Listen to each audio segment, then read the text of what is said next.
para di na maligo sa Baseco o di kaya magtayo ng inflatable at makeshift pool sa kalsada. Ilang public swimming pool ang binuksan sa Maynila kung saan-saan pwedeng magpalamig-alamin sa pagtutok ni Oscar Oida. Kahit matagal lang ipinagbabawal dahil sa issue sa kalinisan, may mga naliligo pa rin sa Baseco Beach sa Tondo, Maynila to beat the heat ngayong tag-init. May mga inabutan pa kaming sawa pa sa pagtatampisaw. May nag-set up ng tent, pagkain at salbabida. Aba, summer outing nga talaga, kasama ang pamilya pati barkada. Yun nga lang daw. May nagbabawal po minsan. Iwan ko lang kung ba't. Kasi minsan bawal na pinataboy po kami. Pagdating siguro ng hapon, ganyan. Para rin siguro sa for safety siguro. Sa kalusugan, di kaya sila nag-aalala? Hindi po kasi dito na po talaga ako lumaki. Sanay na po. Kung tutusin, marami nilang mga public pool sa Maynila. Bawat distrito kasi merong libreng malalanguyan na mga pool na mainam, lalo na ngayong bawal na ang inflatable at makeshift pool sa kalsada.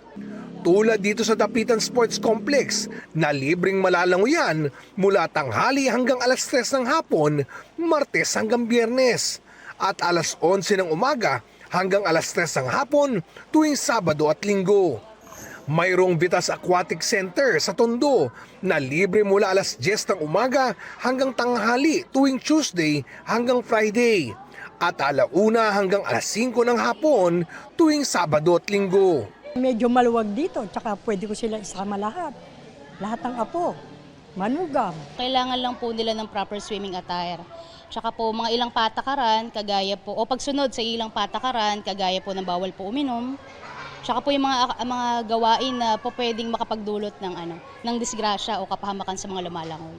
Para sa GMA News, Oscar Oida, nakatutok, 24 oras.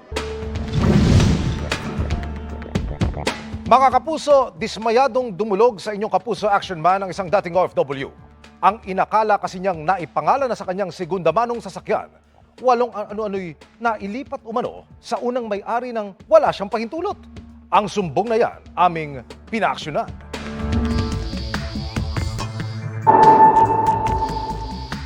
Sa loob ng 2 dekada, pinangarap ng dating OFW na si Nick.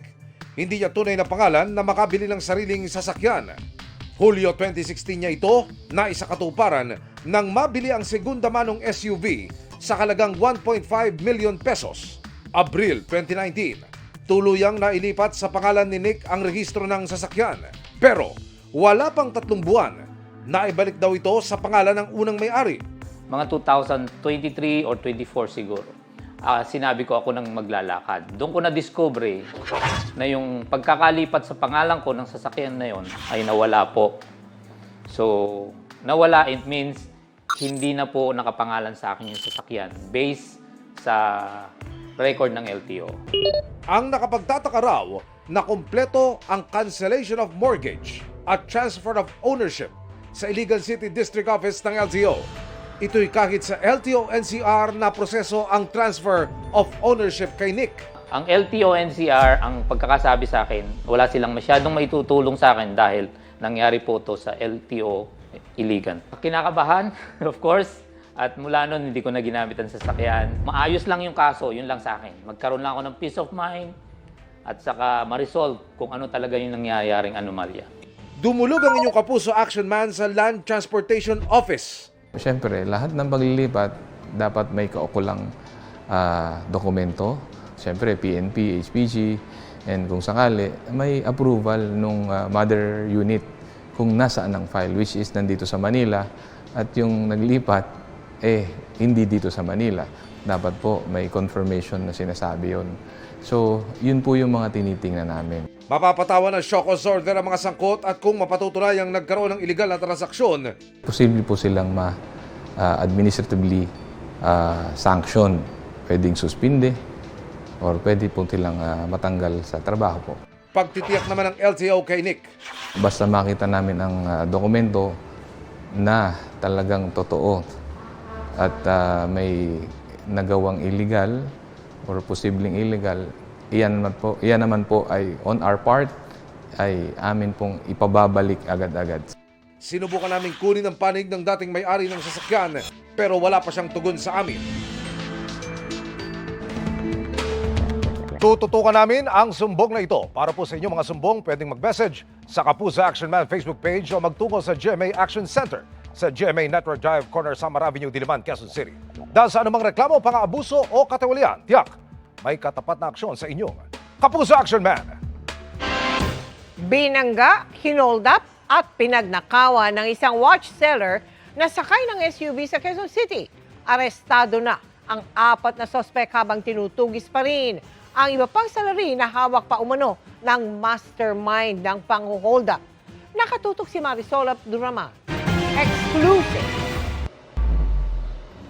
Kuha ito sa Hema District, Quezon City, pasado alas 9 ng gabi noong April 7. Binangga ng isang subcompact SUV ang isa pang SUV. Hindi nakita sa CCTV, pero ang mga sakay ng subcompact SUV, hinold up na pala ang sakay ng binangga nilang SUV.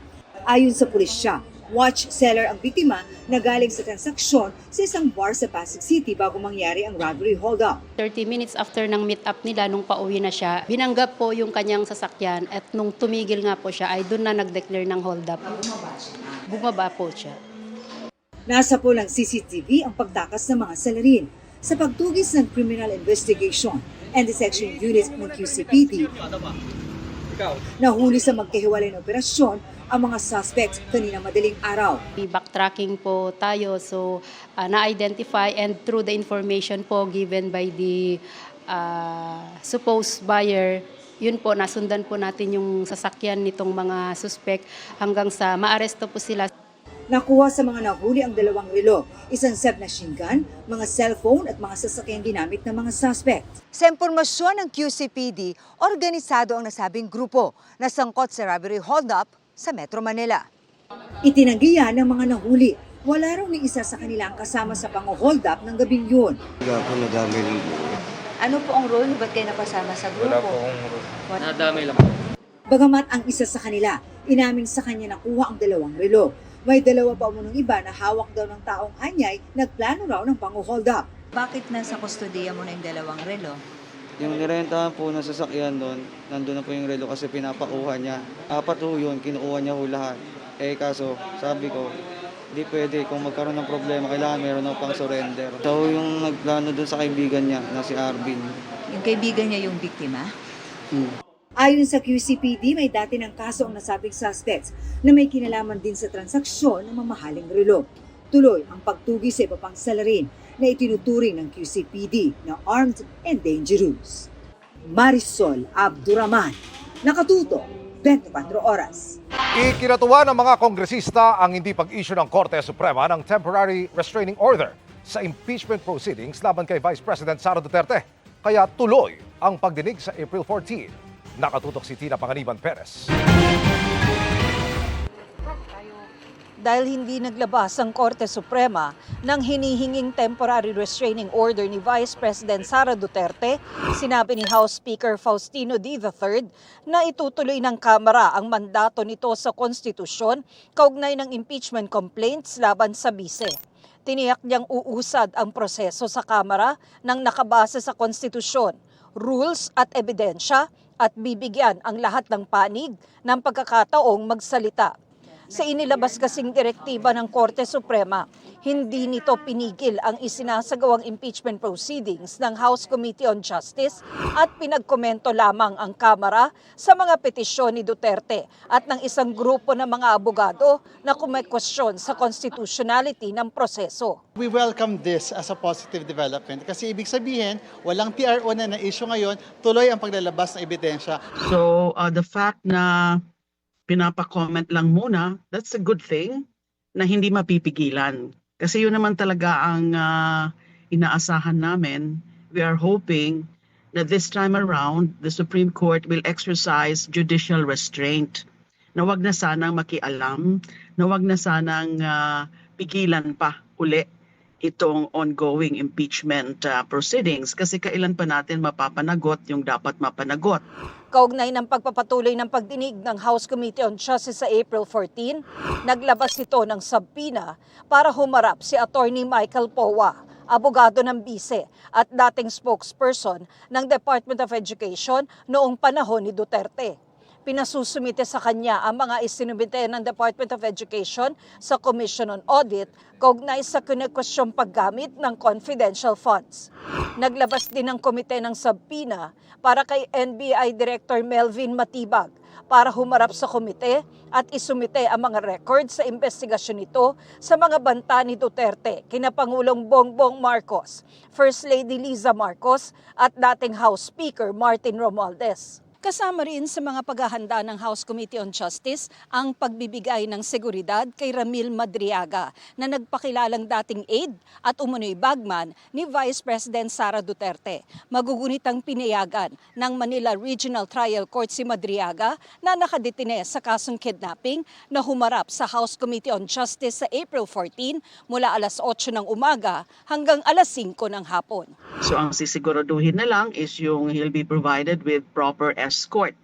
And malamang ang NBI ang mag-escort. Kung pwedeng doblehin, triplehin yung security para tiyak na siya ay maka-appear dito at safely makabalik kung saan man siya nakadetine. Tina Panganiban Perez, Nakatutok, 24 Oras. Magandang gabi mga kapuso. Ako po ang inyong Kuya Kim na magbibigay sa inyo ng trivia sa likod ng mga trending na balita. Ang 24th birthday celebration ng isang dalaga mula Cotabato City, matik core memory. Paano ba naman sa mismong araw ng kanyang kaarawan? Hinabol siya at ang kanyang kaibigan ng mga unggoy. Ang dalagang si Jenny naisipan na i-celebrate ang kanyang 24th birthday sa isang picture-perfect na burol sa kanilang bayan sa Cotabato sa Mindanao, ang Timaco Hill. Maganda po kasi yung viewing doon, lalo na pag sunset. At habang sila'y papauwi, may nadaanan pa silang 3 unggoy sa gilid ng kalsada. Masaya po na nakita po namin yung mga mountain. Nakitan po talaga kami sa unggoy kaya nag-take lang po kami ng advantage na bigyan yung isa kasi parang kawawa po siya. Pero laking gulat nila nang bigla raw gumalaw ang puno sa gilid ng kalsada at biglang naglabasan ng iba pang mga unggoy. Nakakita po kami ng more than 10. Hindi po namin expect. Ganun po pala sila kadami roon. At hinabol sila ng mga ito. Buti na lang po is nakamotor po kami kung sana pong huminto ng paghabol yung unggoy. Hindi naman po kami nasaktan or nahablot. Naging memorable po talaga yung birthday ko kasi hindi po namin in-expect na may ganun pong mangyayari. Ang mga unggoy na humabol kina Jenny, ang Macaca fascicularis philippensis o Philippine long-tailed macaque. Endemic o tanging sa mga kagubatan lamang ng Pilipinas sila makikita, partikular sa Palawan, Visayas at Mindanao. Sila ay mga omnivore, ibig sabihin sila ay kumakain ng parehong halaman at hayop. Kabilang sa diet ng mga ito ang prutas, bulaklak, dahon, alimango at mga insekto. Sa wild mailap sila sa tao, pero kapag sila ay ating pinakain, sila ay masasanay at magiging komportable na makihalubilo. Matatalino sila. So, kapag sinanay mo na nagbibigay ng pagkain, especially dun sa areas kung saan sila madalas pinapakain, pwedeng mag-expect sila na mayroon ding ibibigay na pagkain ng ibang tao sa kanila. Pag may nakita silang taong may hawak na pagkain, hindi naman necessarily hahabulin nila yun. Pero yes, posible rin yun. Depende rin sa individual kung gaano siya nasanay dun sa habit na pinapakain sila ng tao. Merong iba na pwedeng maging aggressive kapag nasanay sila na binibigyan sila ng pagkain tapos hindi sila nabigyan. Kaya payo ng mga eksperto, kapag may maengkwentrong unggoy, kahit cute man ito, huwag tong papakainin. Kung may dalang pagkain at plastic bags, agad tong itago. Iwasan ang direct eye contact. Manatiling kalmado at huwag tatakbo. Sa mga tao, of course, mayroong risk of injury. Pwedeng kagat, pwedeng scratches. Sa end ng unggoy, mayroon din kasi hindi naman necessarily akma sa kanila yung pagkain ng mga tao. And so may health hazard din. Pero alam niyo ba na mga long-tailed macaque hindi lang mabilis tumakbo at magaling umakyat ng mga puno? May isa pa silang skill o kakayahan. Kuya Kim, ano na? Hindi tulad ng ibang mga unggoy, ang mga long-tailed macaque magagaling din lumangoy. Minsan ay sumisisid pa ang mga ito para manghuli ng makakain. Isa sa kanilang paborito, mga alimango. Mas kilala rin sila sa tawag na crab-eating makak. Samantala, para malaman ang trivia sa likod ng viral na balita, post o comment lang, #Kuya Kim, ano na? Laging tandaan, kimportante ang may alam. Ako po si Kuya Kim at sagot ko kayo 24 oras. Mga kapuso, posibleng lumakas pa ang bagyong minomonitor sa labas ng Philippine Area of Responsibility habang papalapit sa bansa. Huling namata ng sentro ng bagyo sa layong 2,835 kilometers silangan ng northeastern Mindanao. Ayon sa Pag-asa, pwede pa itong lumakas habang lumalapit sa PAR. Hindi rin inaalis ang posibilidad na umabot yan sa typhoon o super typhoon category. Maaari itong pumasok sa PAR sa susunod na linggo. Nananatili namang mababa ang tsansa nitong maglandfall o tumama sa lupa pero posible pa ring mahagip ng outer rain bands o mga kaulapan nito ang silangang bahagi ng bansa. Pwede pang magbago ang forecast kaya patuloy na umantabay sa updates. Sa ngayon ay wala pang epekto sa bansa ang nasabing bagyo. Ridge ng high pressure area at easterlies pa rin ang pangunahing weather systems na magdadala ng maaliwalas pero maalinsangang panahon. Posibleng pumalo sa 42 degrees Celsius ang pinakamataas na heat index bukas. Base naman sa datos ng Metro Weather, mababa ang tsansa ng ulan sa halos buong bansa maliban lamang sa ilang lugar, gaya ng Mimaropa, Negros Island Region at ilang bahagi ng Mindanao. Maliit pa rin ang posibilidad ng ulan sa Metro Manila pero mag-monitor pa rin ang advisories ng Pag-asa. Para makatipid sa diesel, may kakaibang diskarte ang isang engineer. Hinahaluan niya ito ng pinagprituhang mantika. Pero siya na rin ang nagbabala sa mga mag-iisip na gumaya sa kanya. Hindi raw niya sagot kung ano ang mangyayari sa sasakyan ninyo. Ang mga paalala rin ng mga eksperto sa pagtutok ni Mark Salazar. Siya si Electronics Engineer Ed Briseño, isang renewable energy advocate. Sa gitna ng problema sa napakamahal na presyo ng diesel, meron daw siyang panangga. Ang diesel kasi ng kanyang SUV, hinahaluan niya ng gamit ng mantika. So once na meron na siyang diesel, haluin ko, idadagdag ko na lang yan. Wala ka namang napansin sa maintenance mo, boss, sa change oil mo? Regular pa rin. Fuel filter, basta regular PMS, wala tayong binabago na regular PMS. So mas dumumi, ganyan? Wala namang napansin na gano'n. Pero bago ro ito gamitin, kailangan munang linisin ang mantika. Tinest drive namin ang SUV ni Ed.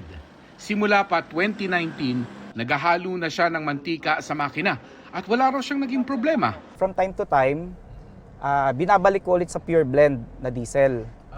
Para papakiramdaman ko ano yung performance pag pure diesel ulit. Tapos after nun, ibabalik ulit sa halo, ano yung performance. Pero bago subukan ang ginagawa ni Ed, siya na rin mismo ang nagbabala. Hindi niya pananagutan kung fail sa inyo ang mantika. Maaari niyong subukan with my disclaimer na you should do it your own risk.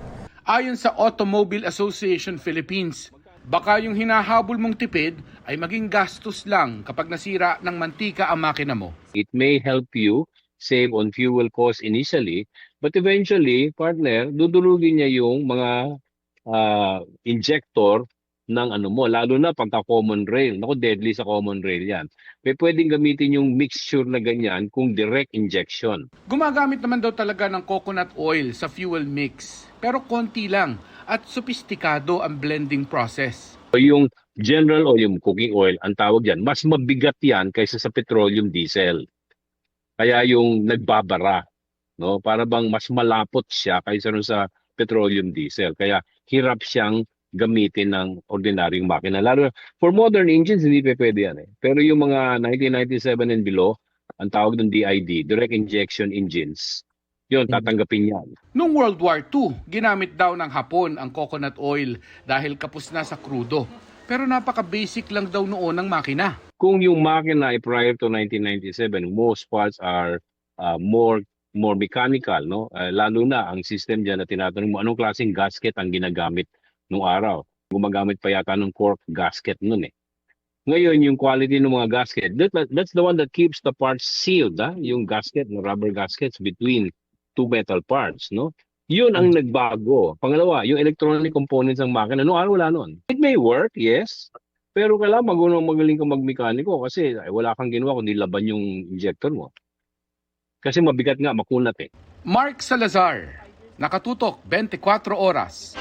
Nagkagulo sa demolisyon sa Nia Road sa Quezon City. Ayon sa lokal na pamahalaan, may rental subsidy na ibinigay sa mga apektado pero wala naman daw natatanggap ang mga residente. Nakatutok si Maki Pulido.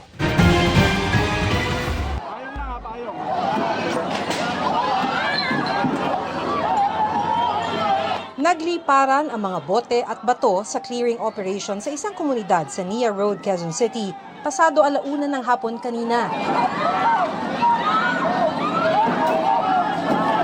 Pinipigilan kasi ng ilang mga residente ang paggiba sa kanilang mga tirahan. Isa-isang naaresto ng mga pulis ang mga naghagis ng bote. Bago magkagulo, kapit-bisig na hinarang ng mga residente ang mga gigiba sa kanilang mga bahay. Nauwi ito sa tulakan sa pagitan ng mga pulis at mga residente hanggang napasok ng mga pulis ang lugar. Ang lolang ito, mag-isang hinarang ang backhoe na gagamitin sa demolisyon hanggat itinabi siya ng mga pulis. Pero ayon sa Quezon City LGU, kailangan na raw gibain ang mga nakatirik na bahay para masimulan ang in-city relocation housing project ng lungsod. 6 na gusali ang itatayo sa lugar na titirhan din ng mga residente kung tapos na ang proyekto bandang December 2027. Batay sa kanilang census, mahigit 2,300 illegal settler families ang nakatira dito ngayon na makikinabang sa in-city housing project. Ang target po namin na units ay nasa 2,500 to 2,600. So sobra po siya dun sa talagang nakatira po dito sa NIA. Sa halip na relokasyon, habang itinatayo ang mga gusali, binigyan daw ng rental subsidy ang mga residente. 60,000 pesos para sa mga may-ari ng bahay at 35,000 para sa mga nangungupahan. May dagdag pa raw itong 38,000 pesos kung may maipakita na silang lease agreement sa uupahan nilang bahay. Umanda po na ng pag-uupahan pansamantala at magtulungan po kami para makabalik po sila agad within the period of 18 months. Pero sabi ng mga nakausap naming residente, wala pa silang natatanggap na rental subsidy. Sa pagkakaalam nila, tulong ito nang masunugan sila noong March 6. Hindi po rental subsidy, sinungaling tong ano na to. Nakalagay po doon, financial assistance galing po sa National Housing. Wala rin naman daw mauupahang kakasya sa kanilang budget, lalo't hindi sila makalayo dahil nasa Quezon City ang kanilang mga trabaho at ikinabubuhay. Saan kami ngayong matutulog? Saan kami titira ngayon? Ang hirap mangupahan. Sabi ng Quezon City LGU na ipaliwanag daw sa mga residente na ang mga natanggap nilang mga financial assistance ay para sa rental subsidy. Maki Pulido, nakatutok, 24 oras. Di napigilan ni Allen Ansay na maging emosyonal sa dami ng blessings na natatanggap sa buhay. Kabilang dyan ang kanyang unang pelikula na Huwag Kang Titingin. Ang kasama niya sa pelikulang si Sofia Pablo naman ay ibinahagi ang mga life lessons na natutunan bago ang kanyang 20th birthday bukas. Ang part 1 ng GMA News interviews sa chika ni Nelson Canlas. Sa pag-upo ni na Sofia Pablo at Allen Ansay sa GMA News interviews, high spirits ang dalawa lalo't nangyari ito on the eve of Sofia's special day. Before anything else, happy birthday. Thank you po! When was your birthday? Opo, 20. 20 ka na, okay. Already? Opo. 20. What's your birthday wish? Birthday wish, as always po every year, genuine happiness talaga. And contentment. At saka nag-advance na yung birthday gift mo sa sarili. Opo, Korea! But you always go to Korea. Bakit? Actually, kahit naman pong anong bansa, I just really enjoy taking my time off work. And kapag with mommy kasi, pareho po namin hilig talaga mag-travel. So pag may chance kami and may gusto kaming i-celebrate, out of the country po talaga. The goal is to travel the world. Maraming learnings si Sofia sa buhay at alam niyang hindi lang masasayang tagpo ang naging puhunan niya in continuously trying to reach her dreams. Masakit sa akin kapag yung pagkatao ko yung parang binabash na lang. Aminado naman ako I really have to improve, even acting. Pero kapag yung pagkatao ko, na-hurt talaga ako, Sir Nelson. The people around me, they can really vouch na hindi ako ganun tao. But syempre, the people will believe what they wanna believe. And wala ka po talagang magagawa. Like, papatunayan mo lang talaga na hindi ka ganun. Kasi time will tell naman eh. Si Allen naman, malaki ang pasasalamat sa Panginoon at sa kanyang mga magulang dahil naniwala sila sa dating pangarap lang. Nangilid ang luha ni Allen habang inaalala ang kanyang mga pinagdaanan. Dati request ko lang sa kanila, taray ko lang pupunta tayong Maynila. Nag-starstruck ako kung anong ginagawa ko lang po eh. Di ko alam na, kasi wala po akong experience. And binigay nila sa akin yun na kahit mag-isa po ako sa Manila nandito, mag-isa lang ako, wala akong kasama. Sabi nila, anak, bibigay namin sa ito kasi pangarap mo yan. And nung binigay po nila sa akin, sobra-sobra pa po yung nakuha ko. Ito ka na, oh. Yes po. Sa loob ng 6 na taon mula nang mabuo ang Tambalang Alfia at Team Jolly, ngayon lang nagkaroon ng mga bali-balitang sumubok sa samahan nila. And recently, parang, I don't know, there's been rumors. Meron ako nababasa about the status of your relationship. What's the real score between the both of you? Natatawa nga kami talaga sa Nelson kasi hindi pa naman ako sinasagot ni Sophie. May mga gano'n na. And kumbaga, kami kasi ni Aki, sabi ko nga talaga, kahit before pa talaga, yung friendship namin, hindi magbabago yun. Kasi yung pinagsamahan namin, 6 years na po kami magkakilala. Dito na rin po talaga kami sa point na, kumbaga, hindi mawawala kung anong relationship na meron kami, yung friendship namin together. Bukas, sa pagpapatuloy ng GMA News interviews, maghanda na sa mga nakakatakot na kwento, lalo't nangyari ang mga ito sa set ng kanilang bagong horror film na Huwag Kang Titingin. Siyempre natakot po kasi nakita ko yung picture eh. Meron talaga siyang proof. Form talaga ng tao. Nelson Canlas, updated sa Showbiz Happenings. Para makatulong sa sektor na isa sa pinakapinadapa ng mahal na langis, pumaran ng mga jeepney ang ilan nating kababayan. Libreng pagkain gaya po mga kapuso ng bigas at merienda ang hatid nila para kahit papaano'y magmenor ang hirap na kanilang dinaranas. Sa Cebu City, libreng tanghalian para sa mga jeepney driver ang ipinamahagi ni Yus Cooper Ramayana at Ira. Gumawa pa sila ng signage para mabilis makita ng mga tsuper ang kanilang simpleng tulong. Ang hugot nila ngayong mahal ang gas. Maliit na problema ng ilan ang pagliba ng kanilang mga gala kumpara sa mga driver na iniinda ang kalam ng sikmura. Sa Batangas naman mga kapuso, nag-ambaga ng mga public health student para makabili ng pangmerienda. Mula po sa kanilang mga baon ng tubig at biskwit na ipinamigay nila sa mga driver ng jeepney, tricycle at rider. Sa Guagua, Pampanga naman, nag-abang sa kalsada ang civil engineering student na si TJ. Pagkatapos ng klase, yan ay para mamigay ng tig 2 kilong bigas sa mga jeepney driver. Extra daw ito sa kanilang bahay at tinulungan pa siyang magbalot ng kanyang mga magulang.